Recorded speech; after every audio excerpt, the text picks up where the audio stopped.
Bismillahirrahmanirrahim. Assalamualaikum warahmatullahi wabarakatuh. Innal hamdalillah nahmaduhu wa nasta'inuhu wa nastaghfiruh wa na'udzu bihi min shururi anfusina wa sayyiati a'malina. May yahdihillahu fala mudilla lahu wa may yudlil fala hadiya lahu. Asyhadu an la ilaha illallah wahdahu la syarika lahu wa asyhadu anna Muhammadan 'abduhu wa rasuluh. Qala Allah ta'ala: Ya ayyuhalladzina amanu taqullaha haqqa tuqatih wa la tamutunna illa wa antum muslimun. Wa qala Rasulullah sallallahu alaihi wasallam: Allahumma la sahla illa ma ja'altahu sahla wa anta taj'alul hazna idza syi'ta sahla.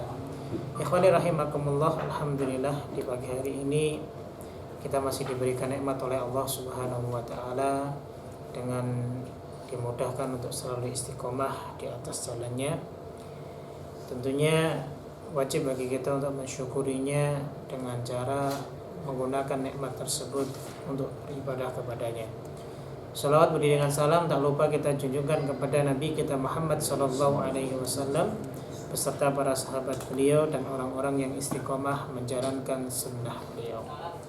Ikhwani rahimakumullah, pada pagi hari ini kita akan melanjutkan kembali pembahasan kita dalam kitab Al-Irsyad ila Shahihil I'tiqad karya Syekh Saleh bin Fauzan bin Abdullah Al-Fauzan hafizahullah ta'ala. Kita masih membahas terkait dengan beriman kepada para rasul, di mana pertemuan sebelumnya kita telah membahas tentang mukjizat Al-Quran. Ia adalah merupakan mukjizat yang paling besar yang Allah turunkan kepada Rasul kita alaihi salatu wassalam. Baik, kemudian ikhwani rahimakumullah, kita teruskan bahasan kita, subjudul baru tentang kemaksuman para nabi. Apa sih yang dimaksud dengan maksum itu? Karena terkadang sebagian di antara kita masih belum paham apa yang dimaksud dengan maksum. Apakah kemaksuman ini artinya para nabi, khususnya nabi kita Muhammad sallallahu alaihi wasallam itu benar-benar tidak melakukan perbuatan dosa, atau ada dari sisi manusiawinya beliau pernah melakukan kesalahan dan dosa. Tapi hal seperti itu apakah masuk ke dalam kategori maksum ataupun tidak? Maka di pagi hari ini insyaallah kita akan bahas tentang kemaksuman para nabi, agar supaya kita tidak salah dalam hal masuk kepada takwil ataupun yang lain sebagainya. Ikhwani rahimakumullah, kita bahas kemaksuman para nabi alaihi wassalatu wassalam. Kemaksuman, al-maksum ya, ini dari kata al-ismah. Ismah itu adalah terjaga, terlindungi. Yang menghalangi dan mencegah disebut asim. Kemudian muncul kalimat i'tisam. Ini maknanya adalah memegang teguh sesuatu. Nah, yang dimaksud dengan ismah di sini adalah penjagaan Allah bagi para nabi dari dosa-dosa dan kemaksiatan-kemaksiatan. Jadi Allah benar-benar jaga para nabinya ataupun rasul utusannya dari segala dosa. Hal-hal yang dianggap dosa menurut syariat dan hal-hal yang dianggap maksiat menurut din agama, maka itu dilindungi agar supaya tidak dilakukan oleh para nabi dan rasul utusan Allah Subhanahu wa taala. Karena mereka teladan. Teladan itu berarti diteladani. Jika yang diteladani itu melakukan kesalahan, perbuatan maksiat ataupun dosa, nah, bagaimana mungkin nanti yang akan meneladani mencontoh apa yang dilakukannya. Nah, ini nanti kita akan bahas lebih lanjut lagi di dalam perkataan Syekhul Islam Ibnu Taimiyah rahimahullah taala. Taibihani rahimakumullah. Coba kita simak apa yang disebutkan oleh beliau Syekhul Islam Ibnu Taimiyah rahimahullah taala. Beliau berkata, menjelaskan tentang perbedaan pendapat dalam masalah ini, yaitu masalah apa sih yang dimaksud dengan maksum ini. sekaligus menetapkan pendapat yang paling kuat darinya. Tentang apa? Tentang para nabi itu maksum dalam apa yang mereka kabarkan dari Allah dan dalam tabligh atau menyampaikan risalah Allah kepada manusia. Ini berdasarkan kesepakatan umat. Karena itu wajib beriman kepada segala apa yang mereka datangkan. Jadi kemaksuman itu maksum dari menyampaikan kabar ataupun tabligh, menyampaikan risalah Allah Subhanahu wa taala. Apa yang disampaikan para nabi, apa yang disampaikan para rasul itu maksum, benar-benar tidak ada kesalahan. Jika ada kesalahan, lah bagaimana akan diikuti syariat tersebut? Jadi benar-benar Allah jaga, jangan sampai ini Rasulullah salah menyampaikan kepada umatnya. Ini salah satu pandangan ya, dari sebagian para ulama yang memaknai ya, kalimat maksum. Ya, sekali lagi kalimat maksum, sebagian para ulama memandang maknanya adalah bahwa terbebas dari kesalahan dalam menyampaikan risalah dari Allah Subhanahu wa taala. Nah, ini pendapat yang rajih yang diambil oleh Syekhul Islam Ibnu Taimiyah rahimahullah taala. Makanya beliau menekankan dengan tegas, karena itu wajib kita mengimani dengan apa yang datang dari Rasul kita alaihi salatu wassalam. Sebagaimana di dalam surat Al-Baqarah ayat 136 sampai 137, Allah Subhanahu wa taala berfirman, "Qulu amanna billah wa ma unzila ilaina wa ma unzila ila Ibrahim wa Ismail wa Ishaq wa Yaqub." Katakanlah, kami beriman kepada Allah dan kepada apa yang diturunkan kepada kami dan kepada apa yang diturunkan kepada Ibrahim, Ismail, Ishaq, Yaqub wal asbati dan anak cucunya. Wa ma utiya Musa wa Isa, dan kepada apa yang diberikan kepada Musa dan Isa. Wa ma utiyan nabiyyuna min rabbihim, dan apa yang diberikan kepada nabi-nabi dari Tuhan mereka. La nufarriqu baina ahadin minhum wa nahnu lahum muslimun, dan kami tidak membeda-bedakan seorang pun di antara mereka, dan kami berserah diri kepadanya. Fa in amanu bimithli ma amantum bihi faqad ihtadaw. Maka jika mereka telah beriman sebagaimana yang kalian imani, sungguh mereka telah mendapatkan petunjuk. Wa in tawallaw fa innama hum fi shiqaq, tetapi jika mereka berpaling, sesungguhnya mereka berada dalam penentangan yang keras terhadapmu. Fasayakfikahumullah wa huwas samiul alim, maka Allah akan melindungi Muhammad ya dari mereka dengan pertolongannya, dan Allah Maha mendengar lagi Maha mengetahui. Artinya adalah bahwa semua yang ditetapkan oleh Allah Subhanahu wa taala kemudian diturunkan kepada para nabi dan rasul utusannya, itu semuanya hak. Artinya tidak ada satu nabi ataupun rasul pun yang mereka salah dalam menyampaikan risalahnya. Makanya ya, beliau Syekhul Islam Ibnu Taimiyah rahimahullah taala mengambil pendapat ini dan merajihkannya. Ya, tidak mungkinlah bahwa risalah ya, amanat yang Allah titipkan kepada para rasulnya sampai salah untuk menyampaikannya. Makanya kan ada kaidah yang menyebutkan bahwa ta'khirul bayan an waqtil hajah haramun. Mengakhirkan penjelasan di waktu-waktu dibutuhkan itu haram hukumnya bagi para rasul. Misal ada sahabat yang melakukan kesalahan, lalu kemudian Rasul tidak langsung menegurnya, ini haram, tidak boleh bagi para rasul. Harusnya bisa diambil kesimpulan ya, amalan bid'ah itu sebenarnya tidak ada ruang ataupun tempat bagi kita sebagai kaum muslimin ataupun orang-orang yang beriman kepada Allah dan Rasulnya. Makanya jika ada sebagian dari mereka yang mengatakan, dulu para sahabat melakukan sesuatu padahal Rasulullah tidak melaksanakannya, itu di zaman hidupnya beliau.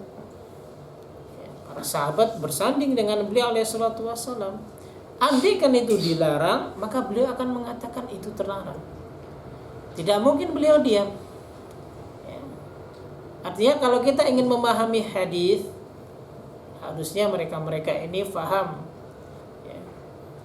Karena dengar-dengar ada yang lulusan Darul Hadis, ya, jurusan hadis, ya, lulusan Universitas Darul Hadis. Ya, mereka sebutkan harusnya mereka faham tentang makna hadis adalah ma'udhifa ila Nabi sallallahu alaihi wasallam, segala sesuatu yang disandarkan kepada Nabi sallallahu alaihi wasallam, min qaulin, dari ucapan beliau, fi'lin, perbuatan beliau, takririn, penetapan beliau, sifatin ataupun sifat beliau. Di antaranya ada takrir, penetapan. Terkadang Nabi tidak melakukan, tapi para sahabat melakukannya, maka ditetapkan hukum tersebut, ya, oleh Nabi sallallahu alaihi wasallam, bahwa ibadah ini ya diperbolehkan, ibadah ini dilarang, dan lain sebagainya. Harusnya sampai kepada hal yang demikian. Sekali lagi, ta'khirul bayan an waqtil hajah haram, enggak boleh bagi para nabi itu mengakhirkan penjelasan di waktu-waktu di mana itu harus dijelaskan. Karena enggak boleh membiarkan para sahabat itu dalam kesalahan. Dengan cara dan metode yang berbeda pastinya. Contoh seperti Arab Badui yang masuk masjid kencing, tapi kemudian Nabi membiarkannya saja dan tidak memberikan nasihat, tidak. Tapi momennya saat dia melakukan kesalahan, ya Nabi alaihissalam membiarkan saja. Setelah itu selesai baru dinasihati oleh Nabi. Tapi dilihat dari kesalahan yang lain, kalau benar-benar fatal kemaksiatan yang ada, pasti ditegur oleh Nabi alaihissalam. Ya, sekali lagi, jadi sebenarnya dalam syariat Islam ini tidak ada majal ataupun tempat untuk melakukan kebid'ahan. Ya, cuman sekali lagi dengan berbagai dalih yang ada, ya mereka mencoba untuk memasukkan syariat-syariat yang menurut mereka itu bagian dari syariat Islam. Ya, mereka anggap itu bagian dari ajaran agama. Ini salah, tidak dibenarkan dalam Islam, dan dalilnya pun jelas. Ya. Kalau sudah disalahkan, mereka mencoba untuk mengotak-ngatik hadis itu, dalil itu, bah ini boleh dan lain sebagainya. Ya. Sampai ada kalimat-kalimat kotor yang keluar dari lisan-lisan mereka. Naudzubillah waliyadzubillah. Nah, ini ayat ini menunjukkan, ya, bahwa wajib bagi kita untuk mengimani apa yang dibawa oleh para nabi dan rasul utusan Allah. Ya. Karena mereka benar-benar maksum. Ini pendapat yang kuat kata Syekhul Islam Ibnu Taimiyah. Ya, maksum, benar-benar terjaga dari kesalahan mereka dalam menyampaikan risalah.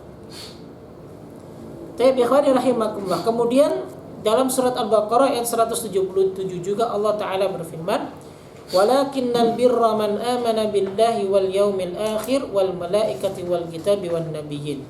Tetapi kebajikan itu ialah kebajikan orang yang beriman kepada Allah, hari akhir, malaikat-malaikat, kitab-kitab dan nabi-nabi.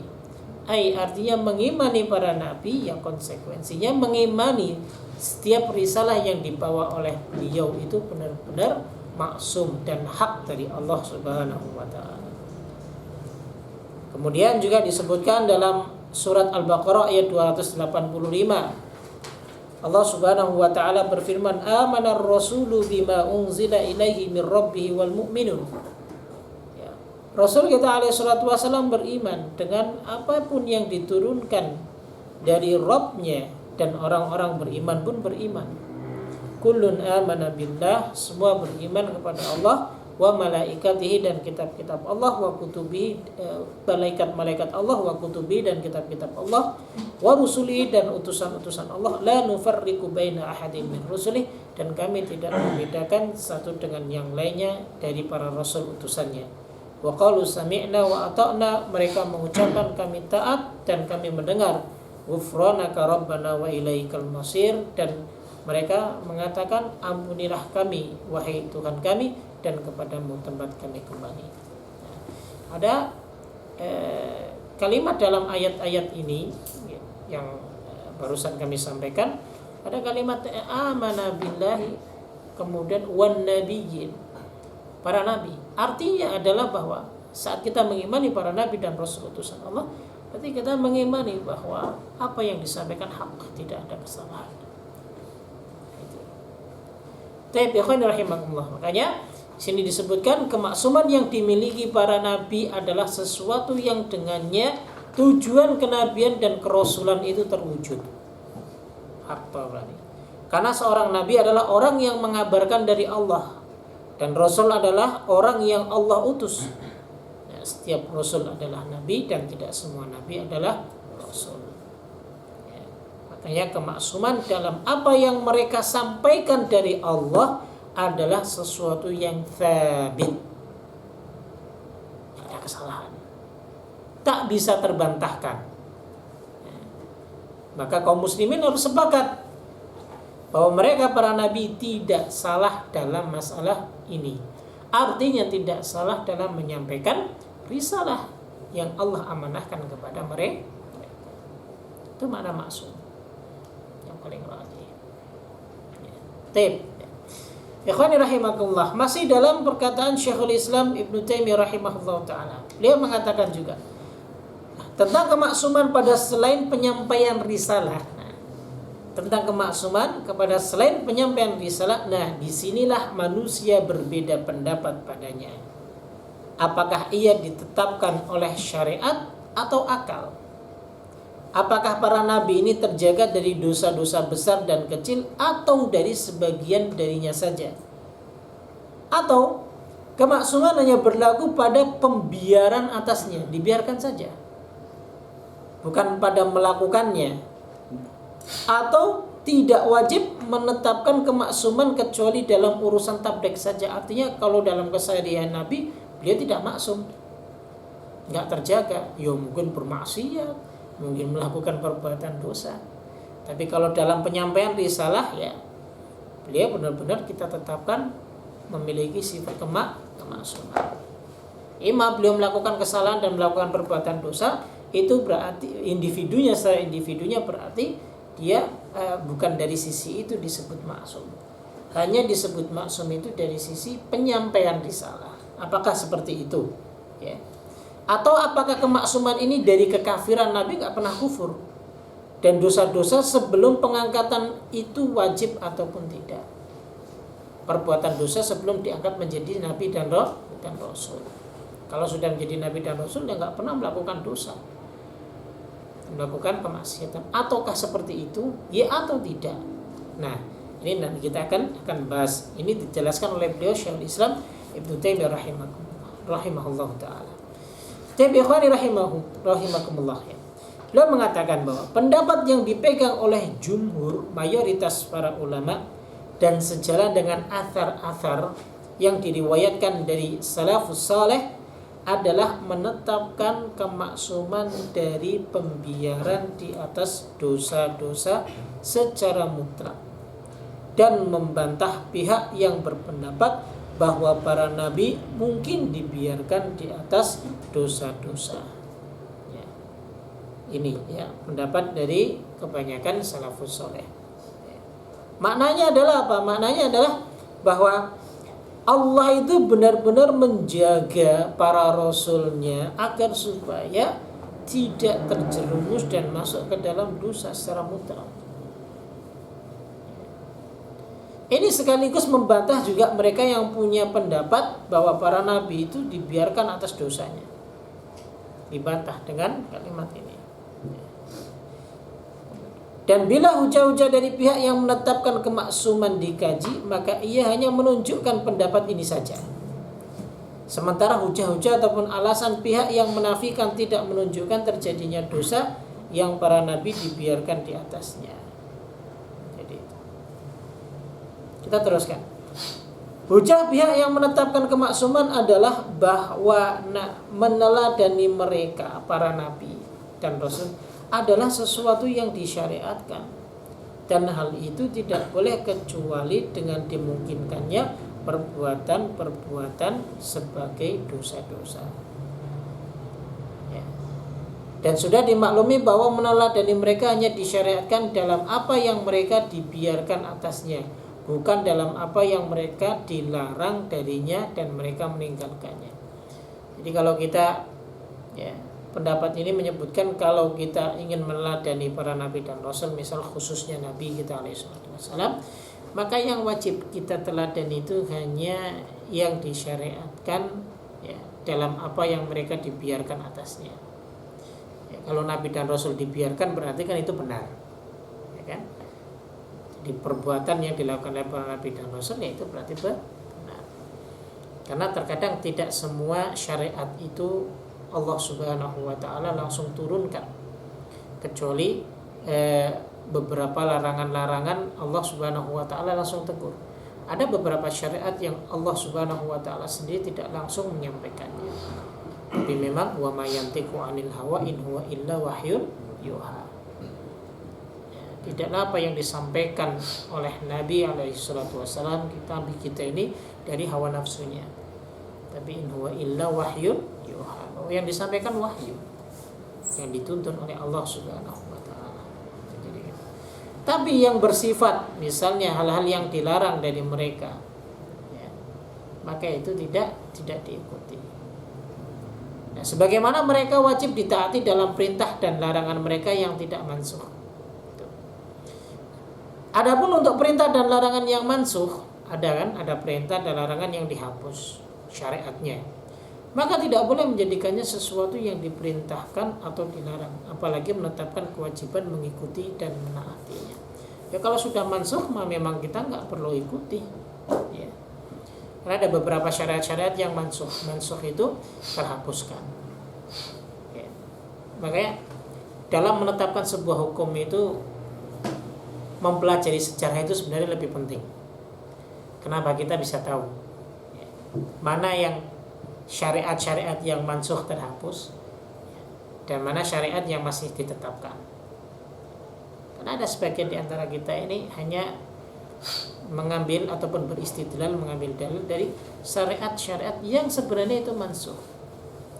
Jadi mansukhnya syariat, terhapusnya syariat artinya sebelumnya disyariatkan tapi setelahnya sudah tidak. Yaitu biasanya dinilai dari sisi waktu. Terkadang Nabi mengucapkan demikian. Lalu di tahun ke-8 Hijriah misalnya, di tahun ke-11 Hijriah ataupun 10 Hijriah, Nabi melarang melakukan hal yang demikian. Padahal tadinya membolehkan. Nah, berarti yang diambil yang mana? Dibolehkan apa yang dilarang? Yang dilarang. Ya. Karena waktu pelarangannya itu lebih akhir daripada pembolehan. Itu biasanya para ulama mengambil ataupun beristidlal dari sisi tarikhnya. Makanya tarikh ataupun sejarah itu tidak bisa lepas dari menghukumi sesuatu, tidak bisa lepas. Sehingga kalau bisa kita simpulkan mempelajari tarikh, mempelajari sejarah itu sebenarnya kita mempelajari seluruh aspek disiplin ilmu. Itu. Antum akan tahu masalah akidah, antum akan tahu masalah fikih, antum akan tahu masalah ibadah, antum akan tahu masalah muamalah. Itu semua ada di dalam tarikh ataupun sejarah.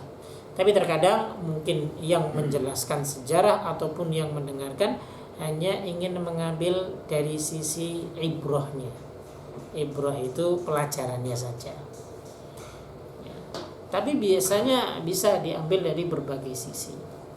Makanya kan ada pengajar sejarah itu yang dia mengajarkan dari sisi fikihnya. Dia ambil tuh yang sifatnya ada fikihnya dia ambil.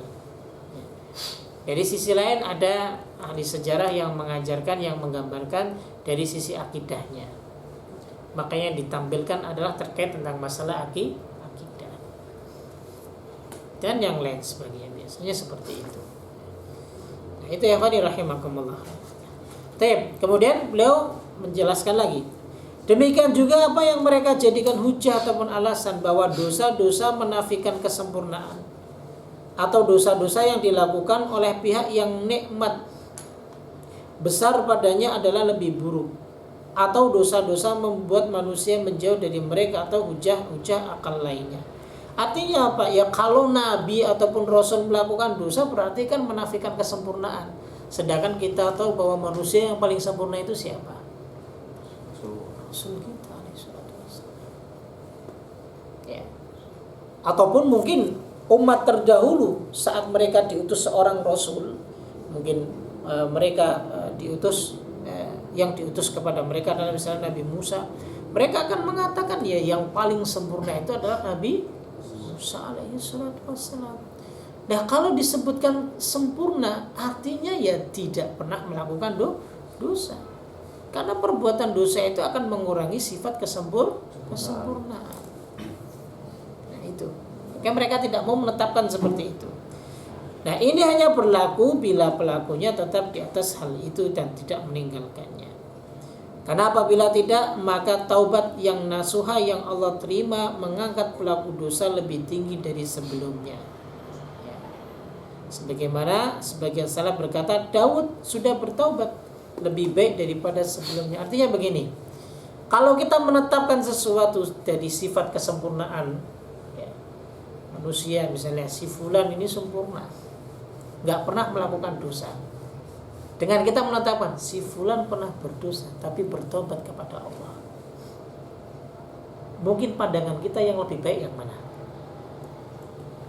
Yang nggak pernah dosa. Tapi padahal dalam syariat ya, yang dipandang lebih baik itu adalah yang pernah terjerembab ke dalam dosa lalu kemudian dia bertobat langsung kepada Allah. Itu. Ya. Makanya Allah sebutkan dalam Al-Quran apa? La taqnatu min rahmatillah. Jangan kalian berputus asa dari rahmat Allah. Kenapa? Karena kedudukan seorang hamba yang pernah masuk ke dalam kesalahan lalu kemudian mereka tersadarkan dari kesalahannya itu justru lebih mulia di sisi Allah.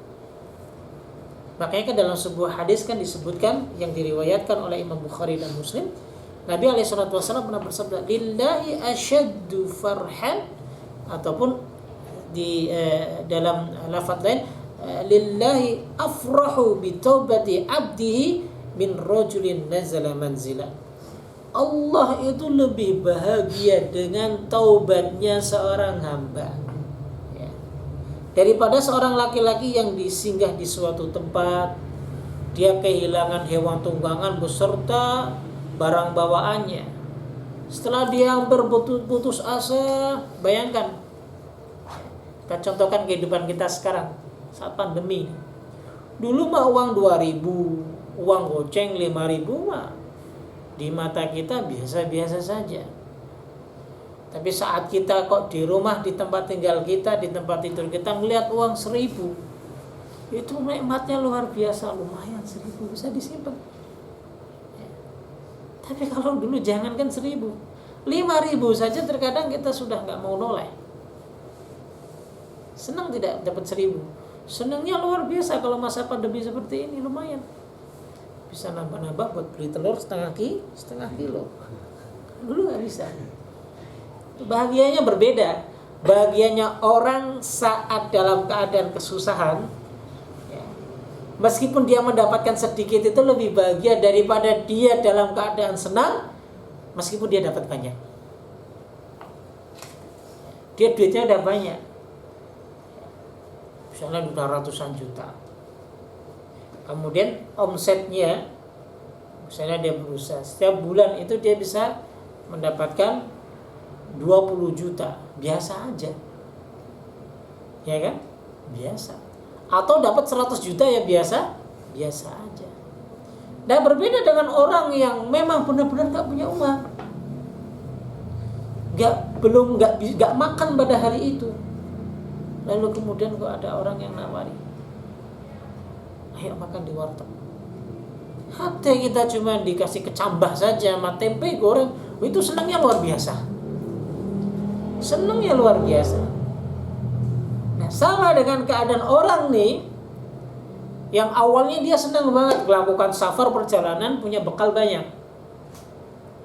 Saat itu dia istirahat, hewan tunggangannya kabur lari, dibawa semua bekalnya oleh hewan tersebut di tengah padang pasir. Mungkin kalau kita sekarang masih bisa ya meletakkan tangan kita di bawah untuk minta-minta sama orang, karena kita bagian daripada ibnu sabil, orang yang sedang melakukan perjalanan dan kesulitan. Dan itu ada haknya juga dalam Islam. Kita bisa minta, orang sekarang punya rumah berdekatan. Kalau dulu di padang pasir, jangankan rumah, tempat berteduh aja susah. Dia mau cari kemana nih hewan tunggangan? Arah pun dia tidak tahu arah kemana. Hingga dia hampir putus asa. Sudah mau meninggal, sudah, ya Allah, udah pasrah. Gak kuat lagi, gak ada minuman, gak ada makanan, gak ada yang dikonsumsi. Sedangkan perjalanan dia untuk yang dia tempuh masih sangat jauh sekali. Tanda-tanda kehidupan di depannya saja belum tahu. Tiba-tiba hewan tunggangannya ada di depannya. Saking senangnya dia mengatakan apa? Ya Allah, anta abdi wa ana rabbuka. Ya Allah, engkau hambaku, aku Tuhanmu. Karena saking senangnya. Mungkin terkadang di antara kita pernah mengalami hal yang demikian, saking senangnya salah mengucapkan sesuatu. Senangnya luar biasa. Nah, Allah lebih senang dengan keadaan orang ini melihat hambanya ketika melakukan kesalahan, lalu kemudian dia bertobat kepadanya. Makanya dalam riwayat yang disebutkan, jika seandainya sudah tidak ada lagi manusia yang melakukan dosa kemudian bertobat, Allah akan ganti kaum yang baru, umat yang baru, umat yang mereka melakukan kesalahan lalu kemudian mereka mohon ampun kepada Allah Subhanahu wa taala. Makanya sebagian salaf mengatakan kan, Daud itu sudah taubat lebih baik daripada sebelumnya.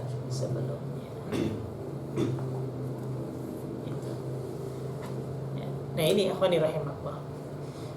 Contoh yang lain begini, terkadang seseorang kalau dia tidak diberi sedikit relaksasi, orang kok hidupnya monoton.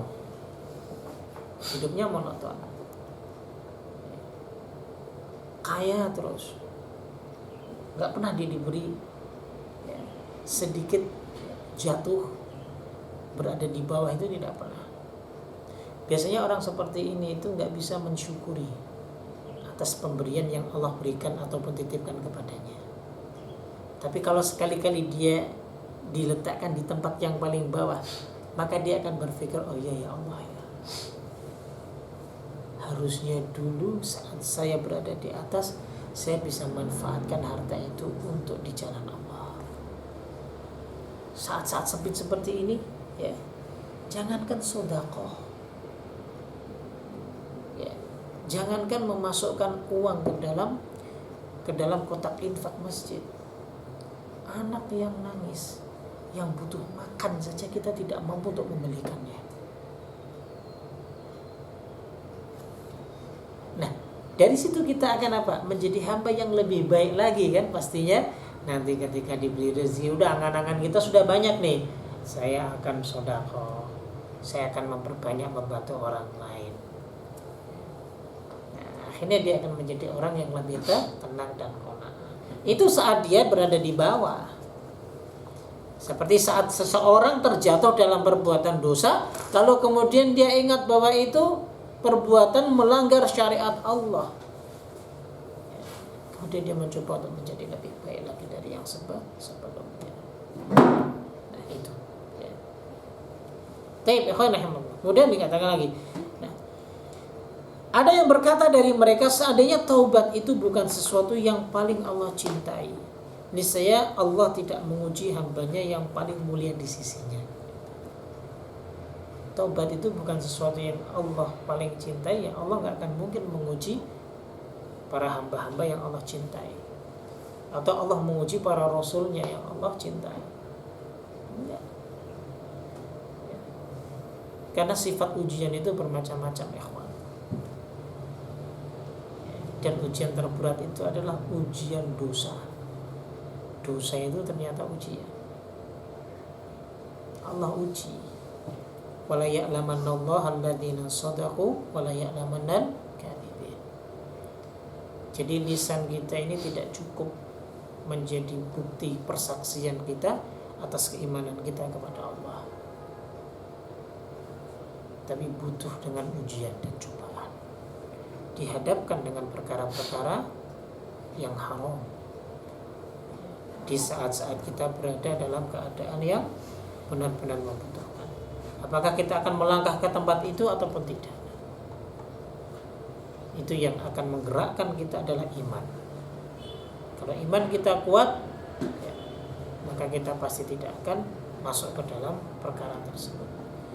Makanya, rahimakumullah, iman dalam keadaan susah pun seharusnya kita ini lebih giat dan semangat dalam ibadah, lebih giat dan semangat dalam menuntut ilmu, lebih semangat lagi dalam membaca Al-Quranul Karim serta mentadabburinya.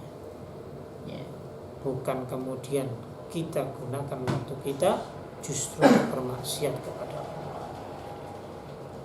Ya, makanya ya, seorang salafus soleh ya, pernah mengatakan bahwa sehina-hinanya orang yang melakukan perbuatan hina adalah saat dia melakukan kemaksiatan ya, fi waqtil bala, ketika apa? Ketika musibah menimpa pada mereka secara umum, dalam keadaan diberi ujian musibah, malah berbuat maksiat kepada Allah Subhanahu wa taala. Harusnya kita justru malah lebih mendekatkan diri kita kepada Allah Subhanahu wa taala. Sayyidina rahimakumullah, kita cukupkan sampai sini ya. Kita akan teruskan pada pertemuan yang akan datang. Kita masih di pandangan antara lebih baik mana sih? Ini masih pandangan apakah orang tidak pernah melakukan dosa itu lebih baik daripada orang yang pernah berdosa tapi kemudian dia langsung ingat bertobat kepada Allah. Karena apa? Karena ini terkait tentang kemaksuman para nabi dan rasul utusan Allah di luar dari sisi tabligh ataupun penyampaian. Kalau di dalam urusan tabligh ataupun penyampaian sudah pasti para nabi dan utusan Allah maksum, tidak ada kesalahan dalam penyampaian. Tapi di sisi lain, dari sisi manusiawinya beliau, apakah memang benar-benar maksum, gak pernah melakukan dosa, atau pernah melakukan dosa ya, tapi langsung bertaubat kepada Allah Subhanahu wa taala ya. Kalau kita katakan bahwa tidak pernah melakukan dosa, ya ngapain Allah menguji para nabi dan rasul dengan hal yang haram dan yang lain sebagainya? Nanti ada kisahnya Nabi Yusuf alaihissalam dan yang lainnya. Dan bahkan sepakat para ulama mengatakan ya, justru malah orang yang pernah berdosa dan kemudian dia bertobat itu lebih baik daripada sebelumnya ataupun orang yang tidak melakukan dosa. Nanti akan kita kaji lagi masih dalam perkataan beliau Syekhul Islam Ibnu Taimiyah rahimahullah taala. Taib, wallahu taala alam bisawab. Subhanakallah wa bihamdik, asyhadu an la ilaha illa anta, astaghfiruka wa atubu ilaik. Assalamualaikum warahmatullahi wabarakatuh.